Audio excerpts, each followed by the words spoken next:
নমস্কার বন্ধুরা, কেমন আছেন সবাই? আশা করি অনেক ভালো আছো। আমি অনেক ভালো আছি। ত্রিপুরা ছোট্ট একটা গ্রাম থেকে আমি পঞ্চমী। বন্ধুরা, আজ সকাল সকাল দেখো আমাদের এদিকে তুফান শুরু হয়ে গিয়েছে। আর এখানে অনেক আম পড়ে গিয়েছে গাছ থেকে, তো বাবা সেটাই কুড়িয়ে নিচ্ছেন আর কি। তারপর আজকে সকালবেলাটা এমনটা হবে তো ভাবাই যাচ্ছিল না। অনেক বৃষ্টির ডাক, তারপর তুফান হয়ে যাচ্ছে, আর আম তো টপ টপ করে গাছ থেকে সবই পড়ে যাচ্ছে কম বেশ। তারপর তো কিছু করার নেই, তুফান তো হচ্ছে, আমাদের তো কিছু করার নেই।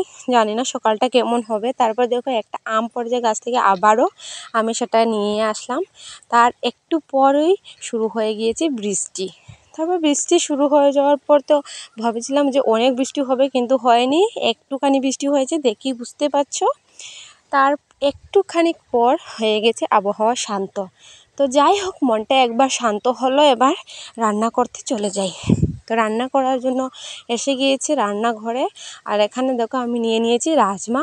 অনেকে আবার হরাস বিচি বলে, আমরা হরাস বিচি বলি, তো রাজমা বলে, সে কারণে সবার সুবিধার্থে বলে দিলাম রাজমা। তো এখানে রাজমা নিয়ে নিয়েছি, আর শাক তো আমি ধুইয়ে ভালোভাবে কেটে ছোটো ছোটো করে কেটে নিয়ে রেখেছি।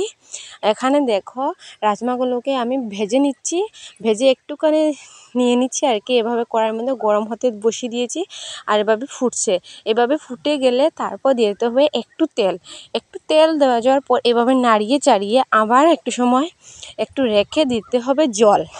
জল দেওয়ার পর এমনভাবে জল দিতে হবে যাতে বিচিগুলো সিদ্ধ হয়ে যায়, আবার জলগুলো শুকিয়ে যায়, এমনভাবে দিতে হবে। তো তোমাদেরকে আমি মাঝে মাঝে দেখাচ্ছি আর কি, যে জল অনেকটা রয়ে গেছে আর বিচিগুলো হয়নি, তো এইভাবে তোমাদেরকে দেখাচ্ছি।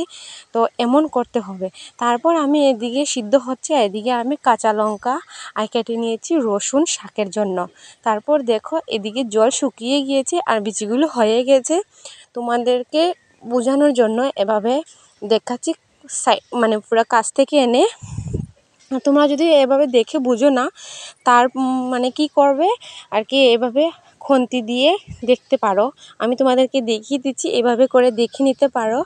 তারপর বিচিগুলো নামিয়ে একটু কড়াইটাকে ভালোভাবে ধুয়ে তেল দিতে হবে। তেল দিয়ে দিতে হবে দুটো শুকনো লঙ্কা। এটা তোমাদের ব্যাপার, শুকনো লঙ্কা দিতে পারো না দিতে পারো।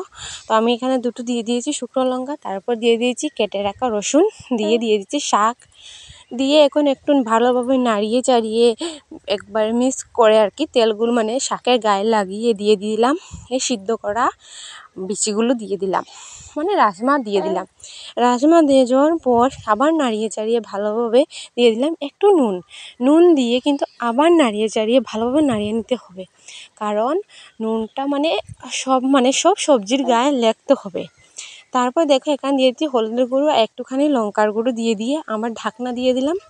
তারপর একটু পর ঢাকনা সরিয়ে এখন আবার নাড়িয়ে চাড়িয়ে ভালোভাবে নাড়াতে হবে।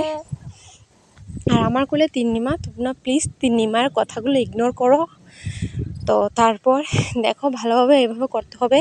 আর কড়াইয়ের মধ্যে কিন্তু লেগে যাবে, সে কারণে কিন্তু জল দিলে হবে না। জল কিন্তু একদম দেওয়া যাবে না, জল কিন্তু একদমই দেওয়া যাবে না, কারণ শাকের স্বাদটা চলে যাবে। তো এইভাবে করে আর কি ভালোভাবে তুলে করে নিতে হবে। তো দেখতেই পাচ্ছ কি সুন্দর হয়েছে। আমার এখানে কিন্তু শাক রান্না কমপ্লিট হয়ে গেছে। তোমাদের কাছে ভিডিওটা কেমন লেগেছে অবশ্যই কমেন্টে জানিও। ভালো লাগলে লাইক কমেন্ট শেয়ার করতে ভুলো না। দেখা হচ্ছে পরের ভিডিওতে, ততক্ষণের জন্য বাই, টাটা। আর প্লিজ একবার রেসিপিটা ট্রাই করো। ধন্যবাদ।